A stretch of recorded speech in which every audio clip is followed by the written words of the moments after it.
Welcome back, everyone. While we wait for the teams to get ready for the next game, I've pulled aside Freak to help break down our Summer Split rookies as we begin to evaluate the Rookie of the Split awards alongside Coach and MVP. For you, Freak, though, first I want to establish what qualities it is you're looking for in a Rookie of the Split. So in my opinion, there's nothing really special about being a rookie other than you're new. I think you need to be graded as a professional League of Legends player. I don't think we get to pull any punches. You need to have a champion pool. You need to be able to play the game. You need to be play well alongside your team. So, the same criteria. The limitation is just that you are a rookie. Right. But I'm evaluating you as a full-fledged player. Yeah, I don't think you get any special courtesies as a result. But let's take a look at the 4 players who qualify. It's a pretty short list: Damonte, Omar, Mike Young, and Nisqy.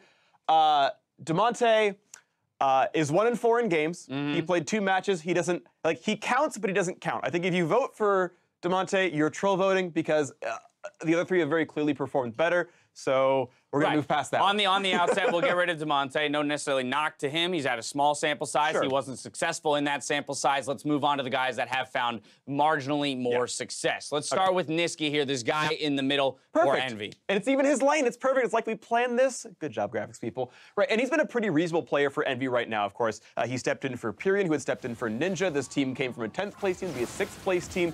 He was 11-11 in games coming into this week, so it was a pretty reasonable performer as far as laning stats are concerned.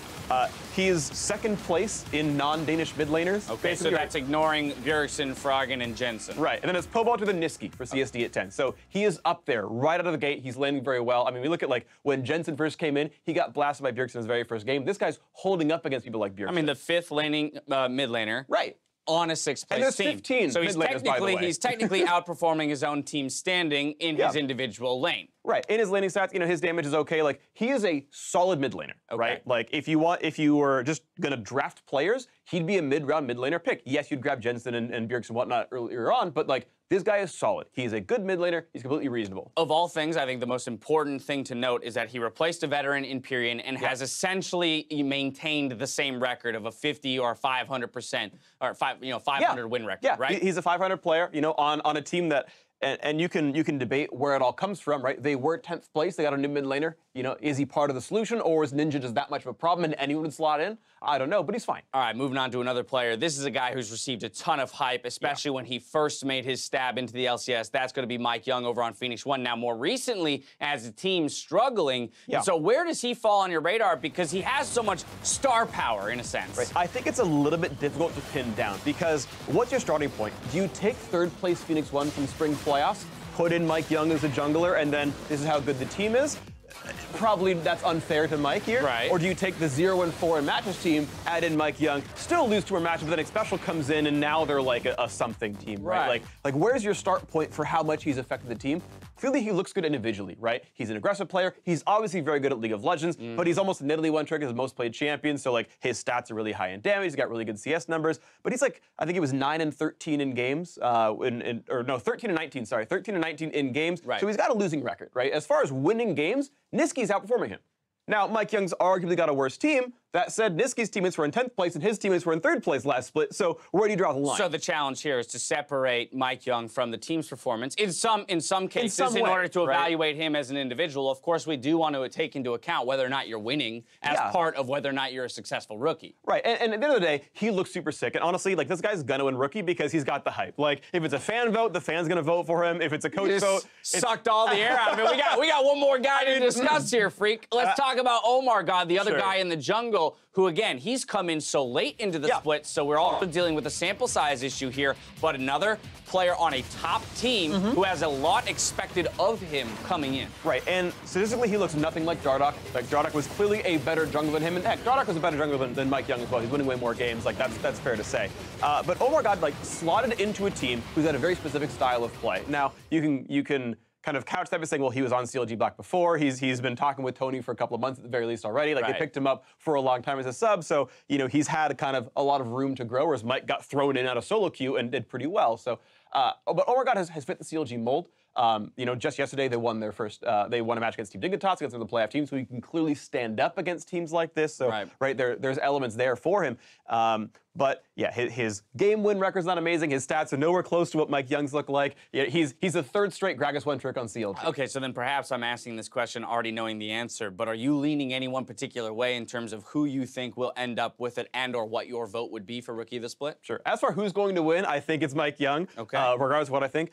In my opinion, actually, I really don't know who is actually the best player of the three, right? Gotcha. Omar God's winning against better team. He's actually just winning matches. Niski's actually winning matches, but Mike Young looks the sickest by himself. Okay. And that could be in response to the rest of his team looking terrible, but that's what it's coming down to. I actually ran into Parth in the hallway right before we taped this. Yep. And I was like, who's your Rookie of the Split? And he's like, Mike Young. I'm like, it's not even close. He's like, I don't know, I haven't really seen Niski. So like, he's not even considering Omar. Again, Omar's played like 10 games, and maybe he hasn't researched him yet, but like, this is what it comes down to is, look, Omar is a real rookie. He is on the ballot. I think he deserves attention, and then like, Niski's been solid, and then Mike Young's at the height. All right, well, there you have it. You heard from us on our thoughts, but we want to hear from you as well for the Rookie of the Split discussion by tweeting using the hashtag NALCS. That's going to do it for myself and Freak, though, so let's send it back to the casters to get into the game.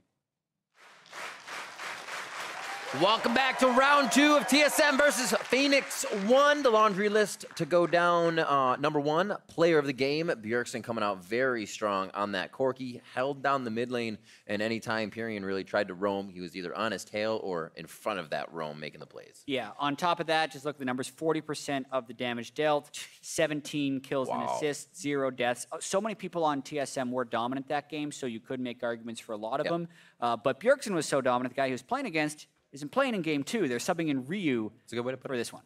Yeah, they are going to put in Ryu here. We saw last week Phoenix 1 kind of finding a bit of synergy with the composition with Ryu in there, back to what they kind of brought to the table. And as you said before, Ryu was kind of taking a back seat here, overwhelmed by things. Pyrion was getting playtime, but still there when the team needs him, obviously, and still an absolute top player. Yeah, it's kind of this unfortunate thing that seems to happen for Phoenix 1 where the guy that might be more driven to play isn't the guy that's performing on stage. It happened last split between Inori and Meteos, where Meteos said very clearly he didn't want to be a pro player, or at least didn't want to put in the time needed to be a top-tier pro player. It's a lot of time.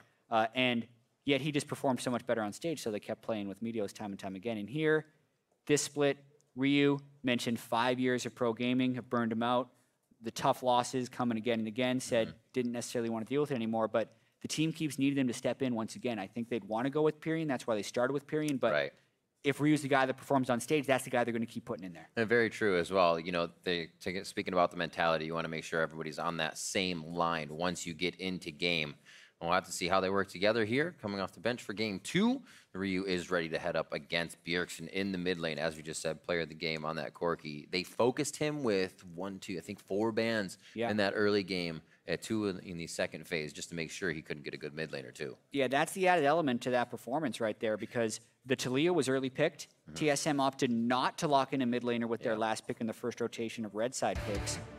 And it allowed Phoenix 1 to just take their pick at Bjergsen's champion pool, ban out 2 more mid laners. Didn't matter. Still dominated on Corki. We'll see what TSM now has on blue side pick and ban with Phoenix 1 red side. Game 2 now starting off here. LeBlanc and Caitlyn, as we would expect to go down. Does Ryu get on a top priority pick as well? We've been seeing a lot more of the mid laners here as first phase around for people. Yeah, and TSM gets to be a little bit more choosy with their bans here now on blue side. Making sure Mike Young can't snowball the early game with Elise, trying to make sure Ryu can't take over with LeBlanc. Basically saying, with how safe TSM drafted in game 1, I feel like, and then still won convincingly, they just need to do as safe a draft as possible right here. So the champions that could jump out to a lead and snowball the game, they're just getting rid of. Don't say. There's a Tristana. Yeah. More snowball from that. We just saw a double if yesterday. Team used that to great effect. Yeah, Alltech yesterday. What is the final ban from Phoenix 1? What do they feel is a top priority to take away? Is it the Maokai from Svenskeren? Yeah. Something else. Zach is unbanned. Yep. I am not sold on Zach being first pickable. But other teams still are. We saw Cloud9 do it over on the other stream, as well as TSM ban it last game. Kallista's one, Maokai's one. Yep. So those are all still kind of up right now. Phoenix 1 wants to go with the tank line. This also gives TSM Kalista Thresh if it's not taken here by Xpecial. Oh, yeah. It's a a good combo. Yeah, it's a very good combo, especially Biofrost loving that Thresh lately. We'll have to see. Maokai gets locked in. Expected that from P1. Mike Young's going to take that back into the jungle. Yeah, hope to have a better performance in game 2. They're also probably taking this Thresh away, although it is a hover and they have a lot of options. This would mainly be to deny Kalista Thresh. Yep. I feel like more than to have Thresh. Another one of the crazy ones we saw yesterday was that Kalista Alistar and the Orianna from CLG hitting multiple Shockwave knock-up combinations. Still a possibility for TSM. As the Kayn is hovered quite a bit in other regions, but only contracts here in NA, and it does go back to Zach for Svenskeren. And this was kind of our guess for what type of priority TSM would put on Zach. The fact that they did ban it when they were on the red side means that they still want it and they still fear it. So Zig could have taken the Maokai top, and Phoenix One could have still picked the Zach jungle. Ooh. TSM now throwing in the Taric to go with that Kalista down bot. Huh. Yeah, huh. Cool. Interesting. I actually thought this would be Bjergsen's Orianna or something. Yeah, I mean, I'm a big fan of Taric right now, actually. I think the buffs that he got in patch 7.14, the fact that he can stack up his Q charges with his auto attacks, makes him a tremendous objective taker, especially if you go Ardent Sensor. He also synergizes really well with Fate's Call, since you can stun right after you get the Fate's Call knockup. And he's just a solid team fighter if TSM's looking to go late game.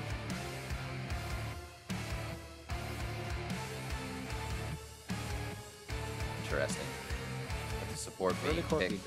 They decide to get that, and then Ryu gets Corki, so he can stay safe. Pretty much do the same thing Bjergsen did last game and farm up the wave, rotate when necessary. Looks like he'll be running teleport as well if that sticks on his summoner. Gnar away from Hauntzer. Those engages setting up quite a bit for TSM in a silver platter last game. Yeah, one nice thing with Taric against Maokai is how slowly Maokai initiates. Gives you the easy 2.5 seconds to proc the invulnerability from the Taric ultimate. Should be nice. And at this point, they're just starting to throw out top lane bans at each other. Huh. Yeah, TSM is assuming that the Maokai is going jungle, I think. Phoenix One has the chance of just power picking a top laner if there's a lot of bans, or if they really want to manipulate a good matchup, get that last pick in there. Ban the Kog'Maw, say take it, Arrow. Camille for the side. Yep, there's another top laner. Yeah, the question is here, do you ban Kled just because it's what Zig's most comfortable on? Or do you ban Cho'Gath because he's really good? I feel like in this composition, you leave that Kled up, because if he does die, Sven can go to the back line, and I feel like a Taric can protect double lift on Kalista kind of thing. That depends, though. If P1 can follow up, always fun to theory craft the fights in your head, but then you're like, oh yeah, then they have this, but then is his flash up? So that's going to be the Rek'Sai. Final one again from TSM. They did that on red side last game too. Yeah, this is a situation where they actually probably don't care about banning Kled, so they're just going to throw a ban on Mike Young. Just swayed them from throwing the Maokai top lane. Oh, baby! It wouldn't matter if they ban the Kog'Maw. He's going Draven. Arrow. Taking out the axe. That's the hype matchup right there. Draven into Kalista, one of the laners that can actually beat Kalista, especially if you get going a little bit. Kalista's short range, but trades very aggressively. Draven, just a little bit more of a trade and lane bully. Remember, this is patch 7.15, so Cho'Gath minorly nerfed. Still locked in, though, for top lane. Yep. Still have the Orianna if they want it. Still have the Cassiopeia if they want it. Yeah. Very safe picks here they can choose. They have a good spread of frontline right now, so they really just need damage. Corki and Draven will have a lot of damage as well, so they need to be able to shred through the tanks. Spit that back out. So it is going to be the Cassiopeia lock-in. That is going to be left up. Phoenix One, as we said, banned 4 against Bjergsen last game. That cast was banned. Goes into his hands this time, and we are looking for the final top laner here for P1. Yeah, or they can just throw something new in the jungle and still actually be all right. Whoa! Love it. They got the crowd control. They lock in the Shyvana, which will still be effective in that sense. And she's going to be a beast as well. Yep, so of the 24 changes in patch 7.15, Shyvana was one of them. She gained an attack damage ratio on the E and a little bit of attack damage per tick on the Dragon Form E. With that being said, I've watched Mike Young play this a few times in solo queue as well. So he goes Devour, even though a lot of other people will go Cinderhulk, and just heavily focuses the objectives. Because if you remember even a year ago when Shyvana was changed to gain armor and magic resist while doing Drake and also do more damage against Drake, you kill it really, really fast. With that, he tries to snowball, and he is a good ganker for lanes with CC. A tough champion to play, though. He is highly kiteable, which is why we normally don't see him in pro play. It's maybe been since West Rice? Oh, man. Yeah, West Rice, Shyvana Alt Montage, if you want to go look that one up. Locking it in. First, Shyvana of the summer, locked in by Mike Young to put aggression back in his hands in a bit of the tanky meta. Hashtag TSM win, hashtag P1 win. We're going to see what happens coming into this game. Both teams have switched it up highly in the pick and ban phase. Let's see how they come out and who can come out on top. Oh, yeah. So excited to see the Shyvana trying to run straight at people. Never want to pick that champion early, so that's where the value of the Maokai flex pick comes in, because you can wait and see if you think you're comfortable in that scenario. P1 had a lot of different options towards the end of that draft, and they're going for the home run here. Mike Young, Shyvana. Let's see where they decide to head. Have you played Shyvana lately? Played it yesterday. Oh, that's lately. There you go. Yeah, so I tried the Mike Young build, which would be the Devour to Frozen Mallet. A lot of people like going early Tiamat on him as well for wave clear, or they like going Chilling Smite. The problem with Chilling Smite in pro play is you just need the wards so much that I think that's what Mike's going to end up going is Tracker's Knife. And then he needs the Frozen Mallet to stick close to people. Early jungle invades already. Ooh. Look at that burnout damage in. Swing and a miss. Here we go, though. Looking to actually hit that one over onto Arrow. That's going to be a kill. It's going to go down. One last shot. Ryu coming in with the heal and the flash. Both summoners down. Svenskeren, they're looking to pop the passive, but they do not get it. We talked about this, chat. What are those flashes going to mean, though? Yeah, exactly. Shyvana's early gank is a little underwhelming. She runs at you slightly faster than normal. But see this again. Hauntzer is through a ward, but they're trying to power invade right here, not wanting Shyvana to get an early start. Hauntzer wards, but then the roam just comes up from the river. So this is actually Phoenix 1 being in a defensive line formation and actually collapsing 5 people up through mid lane. So the stun misses on Biofrost towards X Special, which allows him to flash flay. They then burn flash and heal. So 6 summoner spells in total for 1 on TSM's side. Sorry, 4 summoner spells in total. 6 for the game because top 2 flashes burned over on TSM side. But first blood for Ryu. If they can make it to like 5.5, 5:45, then they have basically all of those back up. So it's going to have to be fast moves by Svenskeren if he does want to punish that. A bit of back and forth as Biofrost stays toe-to-toe with Arrow, focusing only the bot lane ADC. Yeah, needing to play this one aggressive because they're actually out of flash, and Mike Young immediately going into counter jungle mode. This could end up working against Svenskeren, who's Zax's nerfs slowed down his clear speed. He lost a lot of early damage on his W, so he's slow moving through the jungle here. Mike had a ward on blue, will hit level 3, and now might camp a brush or is hoping that he... All right, they just saw each other, so now they're going to run away, and they kind of know what's happened. Just short, should miss on the Q. Bjergsen not in a real position to come up, but Mikey Young, much more comfortable in this situation. This is what we saw him doing as he came into the LCS and the tank meta. Kind of slowed him down in his role to counter and be aggressive. Yeah, this is his kind of champion, if that makes sense. Yeah. Hard farming carry style who needs his lanes to set up for him rather than him setting up for lanes. Interesting here how he's opted to actually skip his red, almost thinking they were going to get invaded. And Zig doesn't have lane priority, so he would have been pushed off that red buff. Goes blue to blue. So not actually getting a huge lead on Svenskeren because of this. Oh, Zach. Always so fun. Bjergsen as well, getting the Scryer's Bloom, so they can't figure out the Svenskeren is up there any quicker. All the little things TSM is trying to do now to make sure they can track out where Mike Young is. They can shut down this early Shyvana. He does have decent gank pressure towards that top side with Maokai. He gets some stuff going down in the bot lane with Hook and that stand aside from Draven. Mid lane might be difficult though. Not too much crowd control. Yeah, you can see the double daggers coming in, so most likely going towards that Devour jungle enchantment. Oh, the Sapling's gonna show exactly what Svenskeren has done. So Mike should know his jungle is warded now. And then while all that jungle stuff is going on, the lanes are still playing. They're basically just in isolation since the junglers have been scouted out so well. Allowing this Draven to try and bully, but also remember Tarek's stun does 100 damage at rank 1. Misses though. Shield out. They're going to wait for the Flay back. Now they have the Hook on a slow. Actually, get his flash. Too many minions in the way, though. They got to be really careful about hitting this one. They don't get caught up too much. Doublelift is able to just dance around. Flashes and heals blown, as well as the Ignite from Xpecial. Yeah, big cost there for the missed stun. Doublelift did have to flash and heal just to keep his support alive.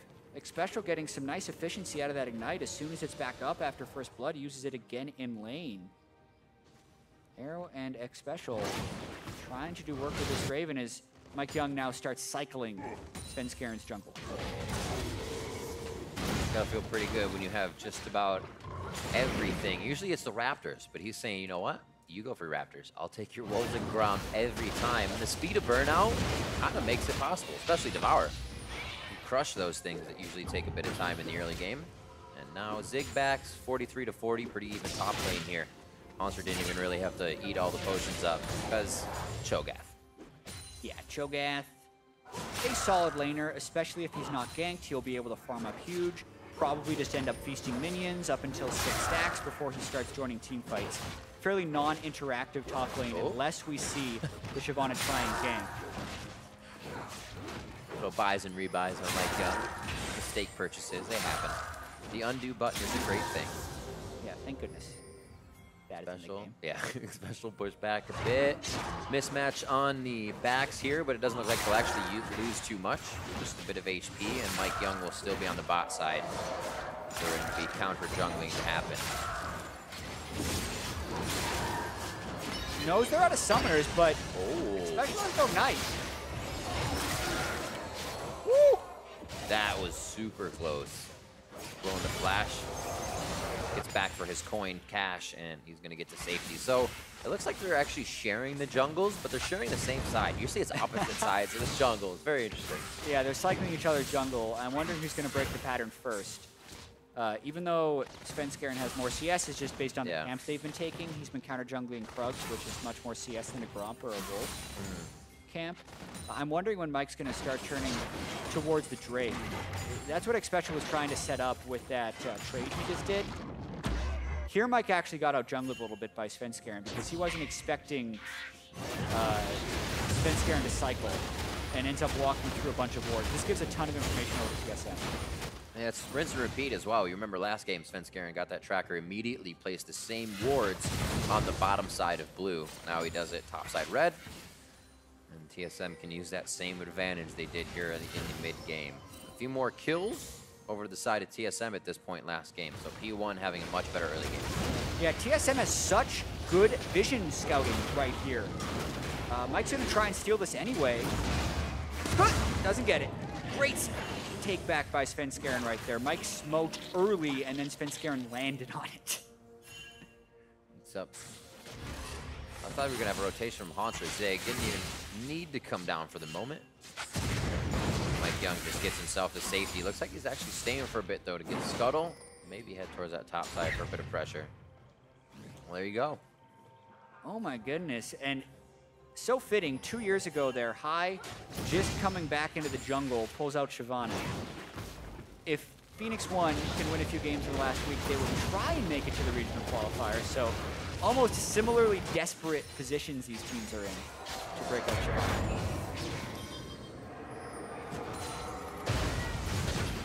I see what they were doing. Doesn't look Looked like they were able to actually use it. Double lift hitting 6. Biofrost wasn't just there yet, and they figured they can get in and... Man, so much counter jungling going on in this game. Like Ships in the Night, both Svenskeren Yep. and Mike Young just going right past each other. But here's the thing. Svenskeren's getting deep wards every time he does it. Mike Young isn't, because he's trying to rush Devour. So that would technically, you would think, favor TSM, but they're not necessarily winning the lanes with that vision control because Phoenix One drafted quite strong laners. And the first blood for Ryu really helped him out against Bjergsen. So TP back to the top side for Hanser. Zig will back and do the same. Mike Young kicks his first red up. Very nice for him to re-control this top side of the jungle. Hopefully now they can control really what would be blue and that dragon side, so Ryu can keep up on this Corki and keep up with Bjergsen in that mid lane. 87 to 95, not too bad between those two to start things off. Looks like a lot of stacking though. Catalyst's tears on the side of TSM here, so they're happy to just farm it up. Yeah, Cassiopeia, really high mana cost, great base damages. Still like that build from Bjergsen. And we know with the Taric as well, as the Cho'Gath, TSM is okay farming this one out for late game. Just a matter of preventing that Draven Snowball. Always have to track the Adoration stacks. 240 gold if Arrow were to convert that now.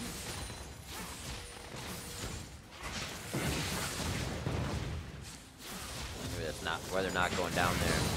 One thing, bring a fight bot lane, cash in the Draven. Big mistake. Devour, as you said, finished up. We'll see where Yep.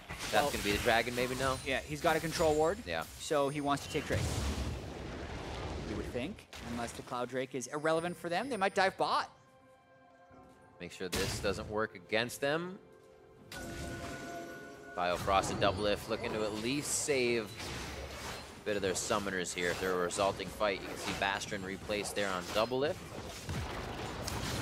Very poor use of the control ward by Mike Young, placing it over the wall, and then having both trinkets as well used and immediately swept out by the rank 1 trinket from Biofrost. The vision game is really in the favor of TSM, but that doesn't actually mean that they are winning yet.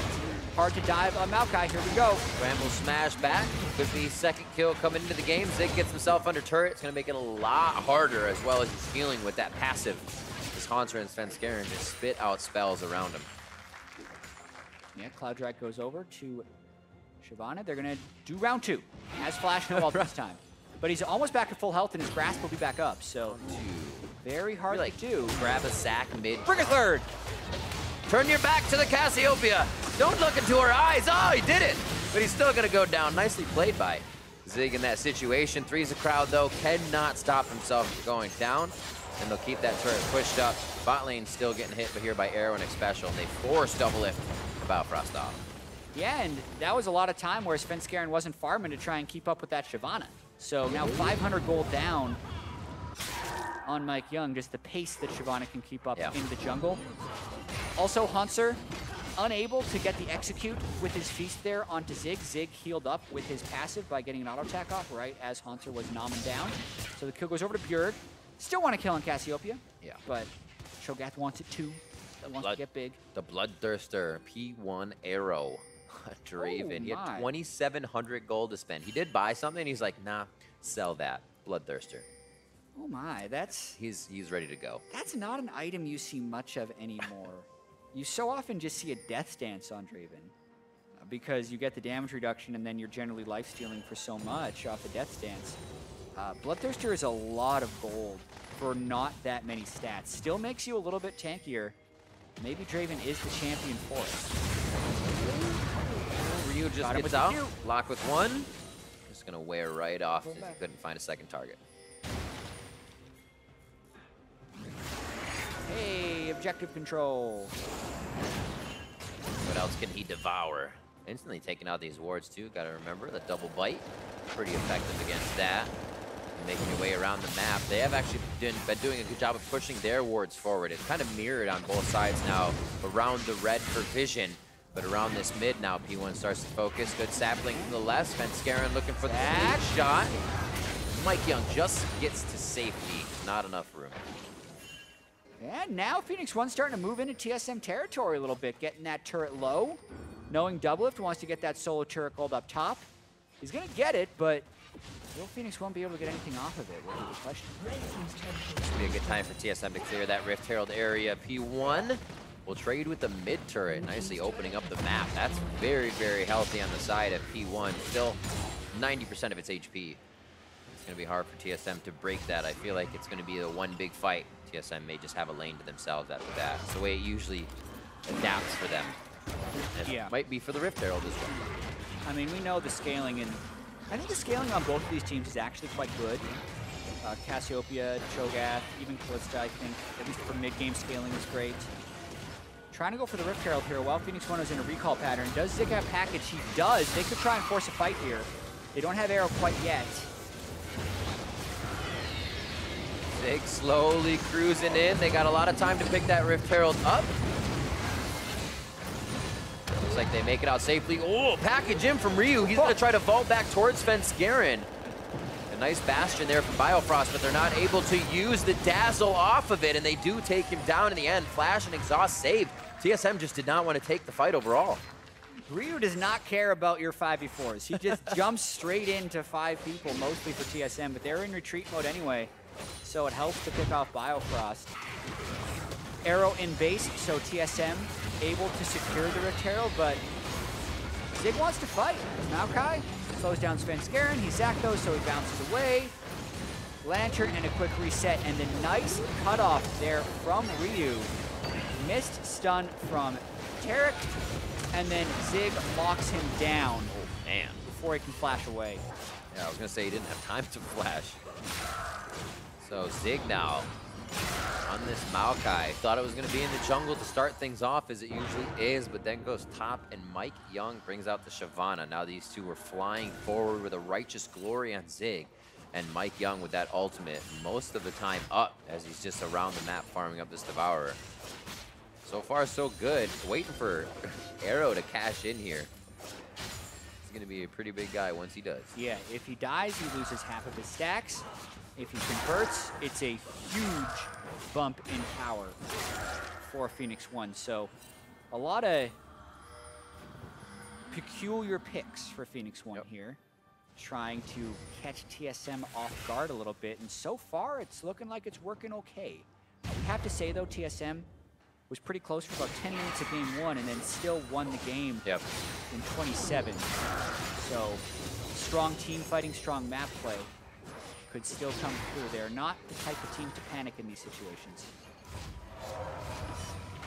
See what they're working with. Everybody just under 500 or 1,000 gold, so not too much to be bought here. Mike Young working to build up that HP in Hysterics or Charm's Fist for now. Yep, probably going into Frozen Mallet, just like the build he has been practicing with. But Infernal Drake in 14 seconds, Phoenix One kills it really fast. They have an ultimate on Zig, but they do not have everyone here for the spawn of it, so TSM's going to get control of the zone. Executioner's calling for Arrow here as his next item. And TSM has tremendous objective control as well. Kalista Cho'Gath almost one-shot the Drake. Yeah. Think about it. They're going on it right now. Phoenix One have to fight. They're going to have to time it correctly. A Gotta lot go. of people miss between the Cho'Gath and the Kalista. It gives time for the jungler to smite it out. P1 doesn't really have it. Zig throws down the ultimate, zones TSM for a moment, but they still get the Infernal. Bjergsen has to watch his HP. He's out of the fight. Cosmic Radiance means TSM needs to use this to walk out perfectly to the top side of the Dragon Pit, but P1 sees that as the entrance as it wears off. Svenskeren gonna be the first one going down. The focus on the kills, then on the Svenskeren blobs. They're gonna do that now. Mike Young KS's a blob and doesn't allow Arrow to cash in on his Adoration. This is gonna be Ryu forward, There does it it is. again. There's the Adoration coming in from Mike Young, or for Arrow, and now they're on to Doublelift. TSM stayed a little too long in the fight, and Biofrost goes down as well. All about getting a kill and moving on to the next target, I guess. Could have cost them for not giving that kill over to Draven, but they end up cleaning up regardless. TSM got the Infernal Drake, but at great cost. 1,800 gold above Doublelift in that one fight. Woo. Yeah, And he has about 2,000 to spend. that was a plus 920 Adoration, if I saw correctly, at the end of that team fight. Rift Herald has to be used to prevent the spawn. So yes, TSM got the Infernal Drake, but now Phoenix won 4,000 gold ahead in the game. See us again.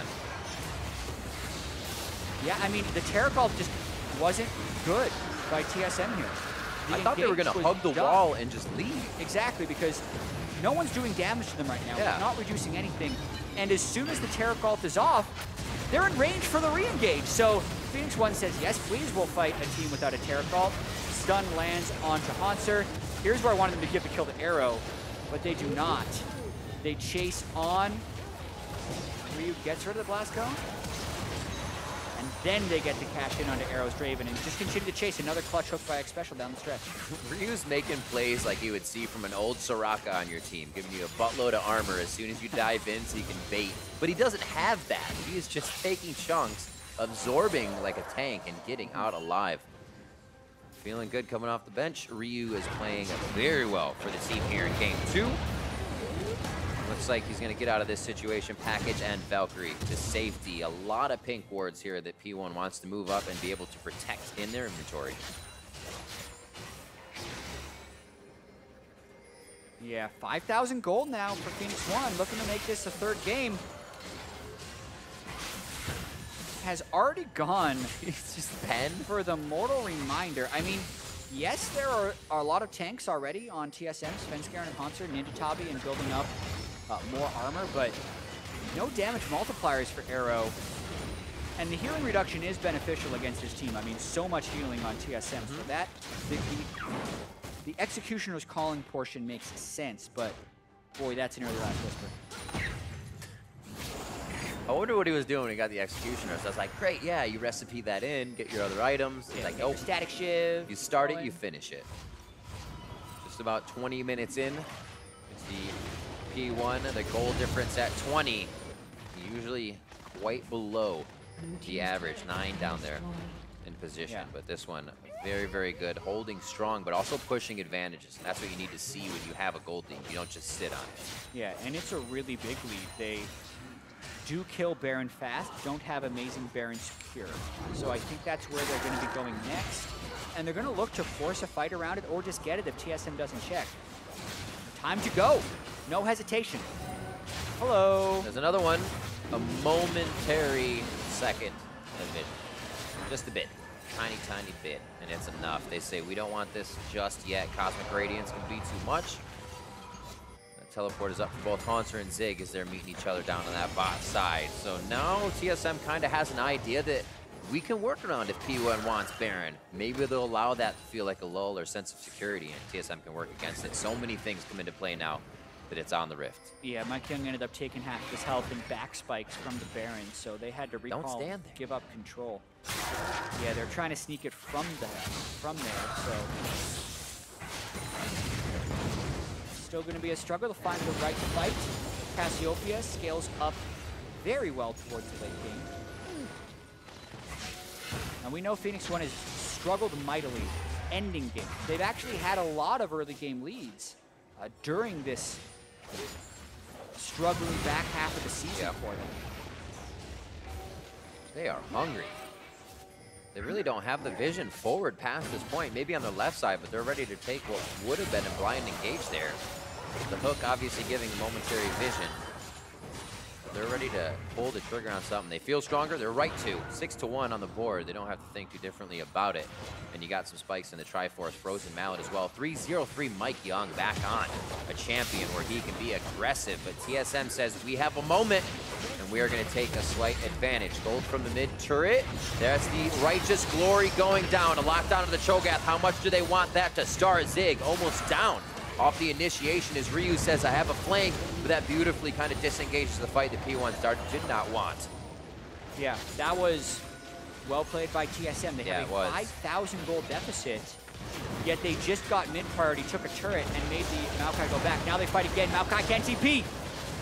Good jump over. The TP's coming in just above them. Home guards just after 20 minutes on. Zig could find himself a target. So it's going to be a sapling again.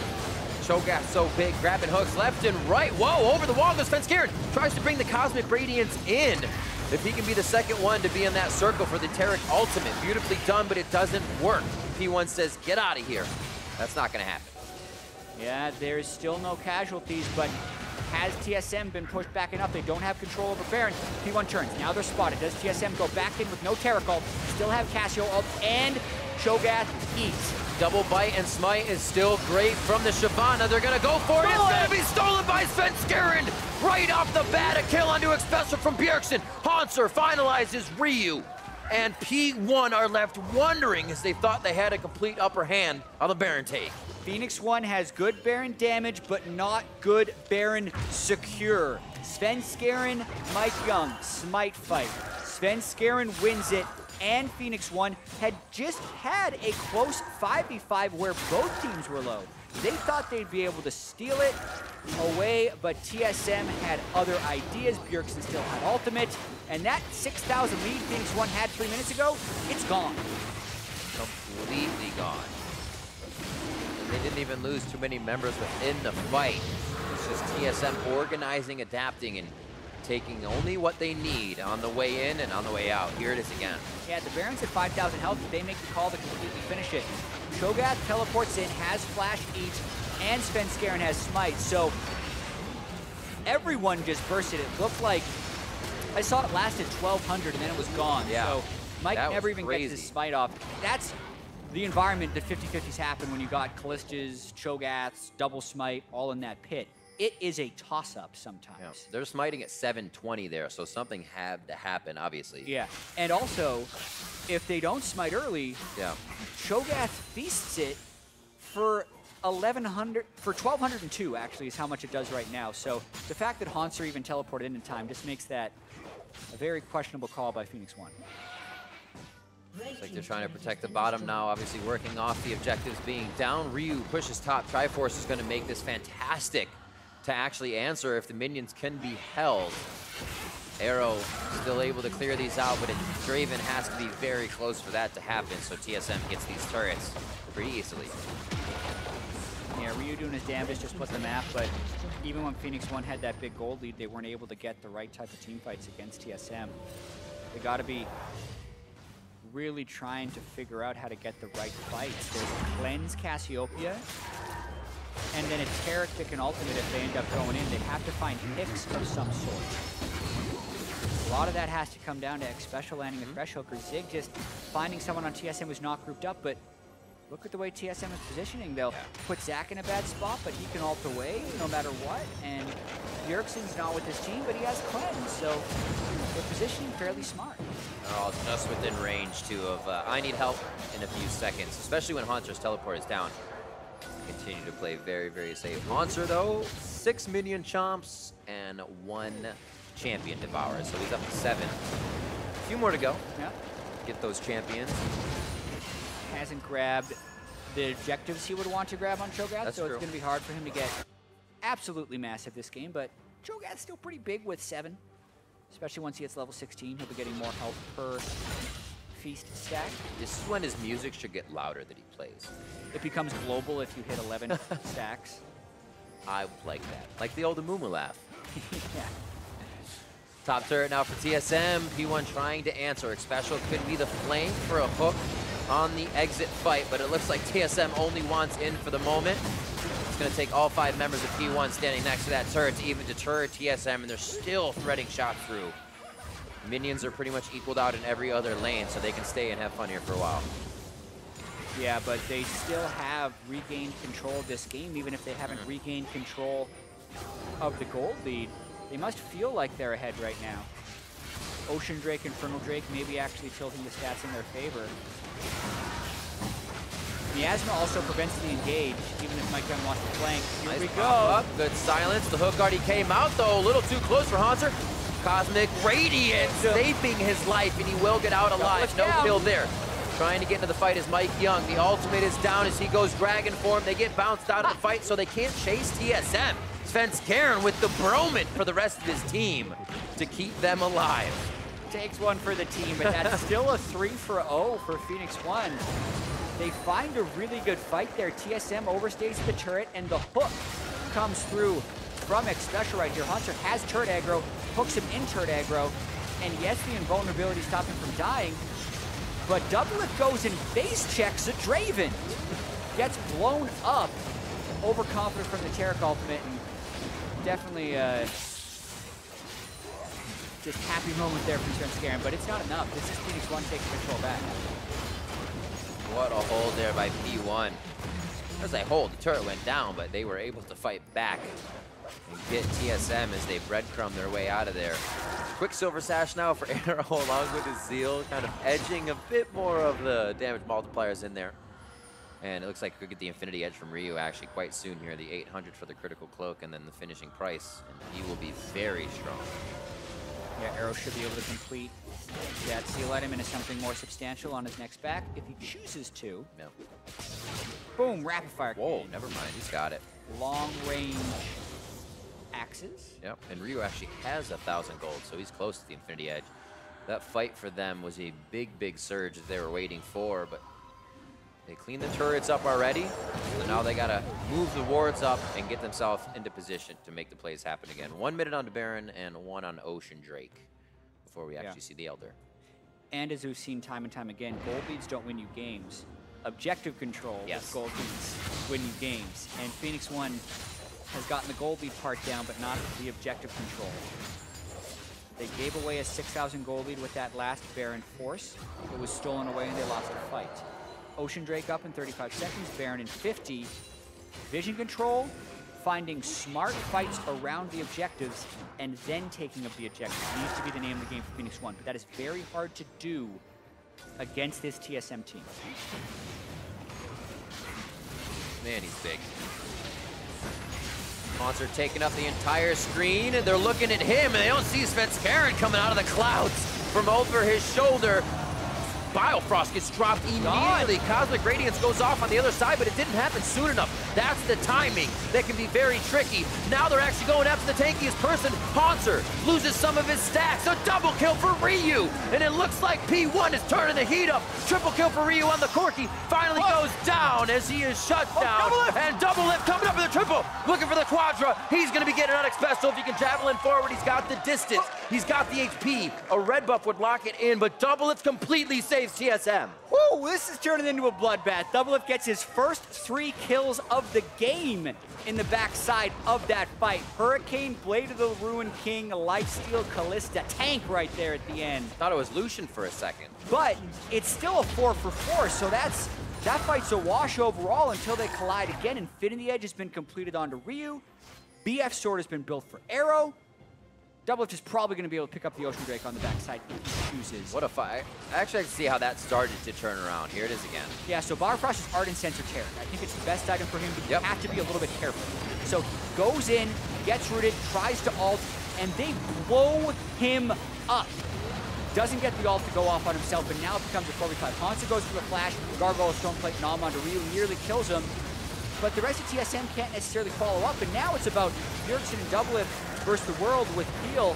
Bjergsen goes down early, but Doublelift just gets enough shots in, flashes away from Zig, and lifesteals off the minions at the end. So close to turning. And now TSM is on Baron, going for the rush. Pick goes down, the smite, the bite, and that is going to be one of the objectives for Haunter. He gets a little bit bigger. Remember, he lost stacks on that last one, but TSM are now on a tear, and that's exactly what they needed. Double of 8,200 damage in the fight. Just massive, doing the work of 2 carries in that fight. After the fight, looks like Ryu ran towards a blue buff. That's one of the things that happens when you're not the primary mid laner for your team and you're subbed and you don't have the same level of cohesion. TSM takes advantage of it. They then secured the Baron from 3K with Callista and Chomp from Cho'Gath. Now they push with Baron. This is the Baron minions are incredibly tough for P1 to even clear. It's Arrow's job. Ryu can fire some to the backside, and is able to clear some of the caster minions, and TSM move back here. They have minions on the bot, and Ocean Drake is up as well before the Elder, if they even want to get it, as they just rotate back and forth. Here, keeping the pressure on. It looks like they aren't going to leave this side of the map for a bit. Yeah, and if that big one from Ryu is any indication, this game is definitely not decided yet. Phoenix One still has a gold lead. TSM still yet to crack an inhibitor turret, and Ryu's going to hurt, no matter what. It's very hard for Doublelift to even get off damage when he's dealing with Corki and Draven in team fights. Cosmic Radiance, no, not pulled out just yet. Beautiful ult. Bouncing 2 out, Svenskeren beautifully taking 2 members of P1 out. Xpecial and Zig go down immediately to the hands of Haunter. Now they're on the inhibitor turret, and TSM was just waiting so patiently. Good things come to those who are patient. They get the inhibitor turret in the mid lane and the inhib as they move towards top side. They're a little unhealthy. They may head home first. That play right there is why TSM is still prioritizing Zed. Coming back in though. See the damage Ryu does. He says kiss! Ryu and Arrow, and they're gonna be dropping them. Svenskeren taking so many shots. Ryu can't get him to fall. They're able to drop Mike Young as well as Biofrost goes down valiantly. For the team, they are gonna be able to drop Ryu. That's the ace on P1. TSM's in the base. 2 minutes after it was anyone's game, it's TSM's game. Still only a 1,500 gold lead, but with those death timers, they might be able to push to end. The Barons, as we said before, once they saw P1 do it, they said this is our way to find it back in. We'll continue to run that, and they ran P1 at Baron twice. The Nexus turret's now in the favor of TSM. Is Zig and Xpecial do everything they can to stop it. 18 seconds and 16 on the closest members of P1. Zig says, walk this way! You don't want the Nexus, but TSM does not care. They want the win, and they want to push up in the standings. TSM take down P1, 2-0. They were down 6,000 gold just after the 20-minute mark, but after the 35-minute mark, Wow. the Nexus falls, and with that win, TSM secure themselves a playoff bye. Oh.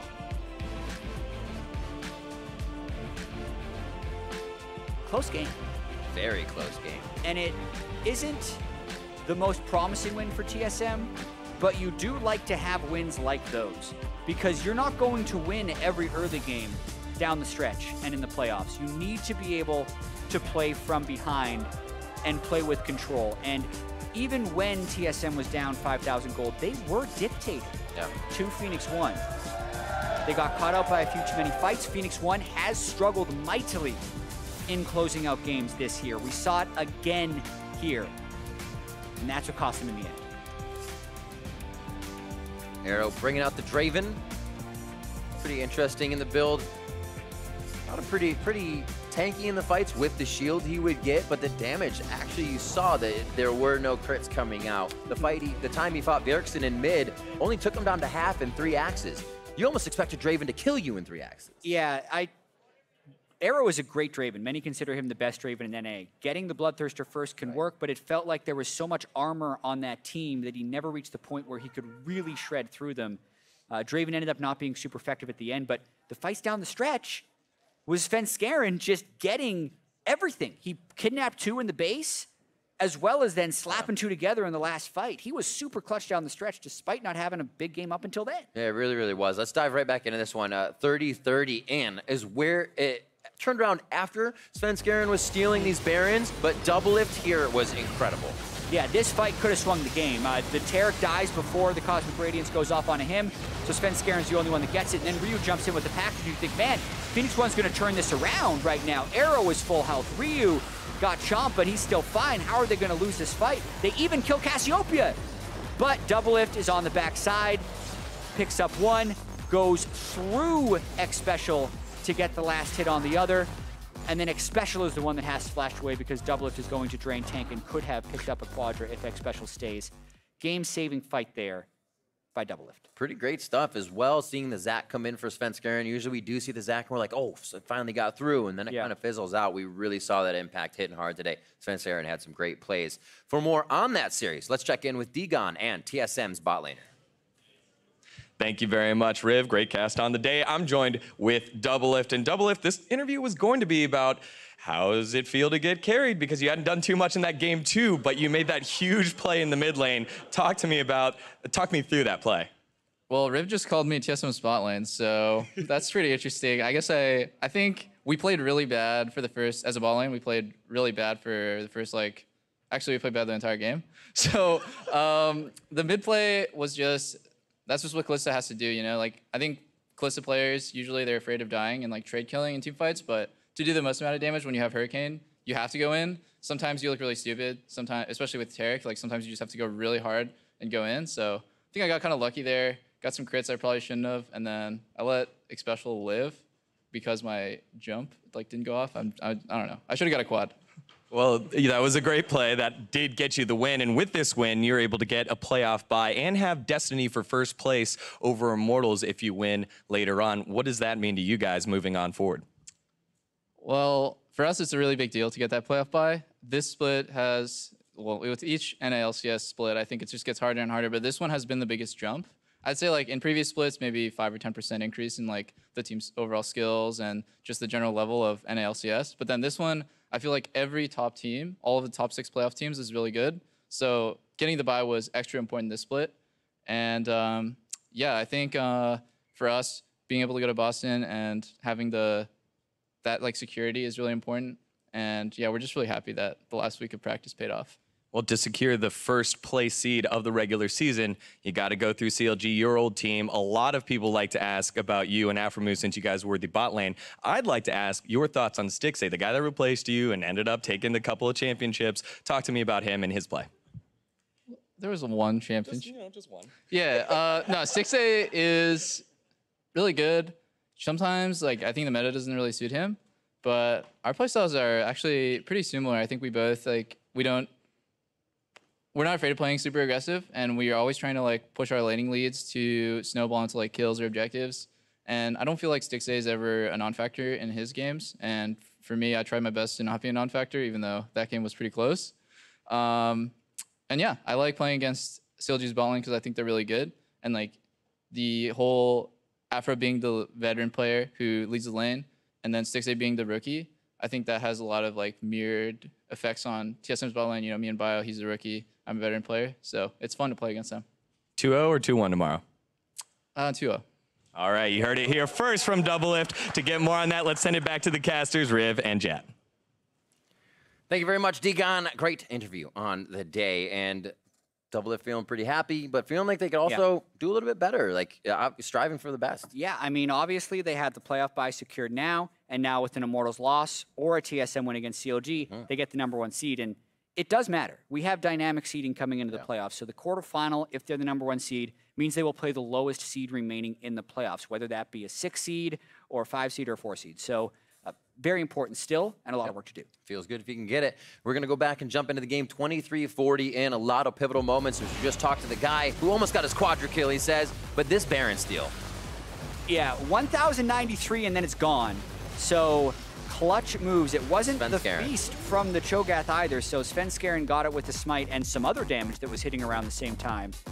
Huge moment in the game there. You can see multiple swings back and forth. That was the Baron steal we just saw. Then they lost a fight at the turret. Oh my word. Then they got another fight to win. So those are the high-pressure games that you need to be ready for, and TSM secured it down the stretch, even though this one was very close. TSM has not a lot of games like this, but any game they are behind looks like this. They get that 30-minute, the 40-minute fight, which we aren't even really getting to anymore. You see this one 34-59. His games are a little bit quicker, but that snap hit from TSM, and they have had, even behind, set up a wave to be ready. Turret, turret, turret, and they just catapult ahead of time. It seems almost all the time when they need to. Yeah, they play with a lot of control, right? They have good strategies in place, and they play very well with the team. And it's the type of cohesion that Phoenix One strives to have.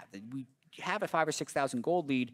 You swap that game around, you feel like TSM's walking out of there in 27 minutes, right? So it just goes to show sometimes the difference the team play can make beyond the laning phase. And we have to go over, obviously, the man we just heard from, Doublelift player of the game, locking that in for game number 2 for TSM.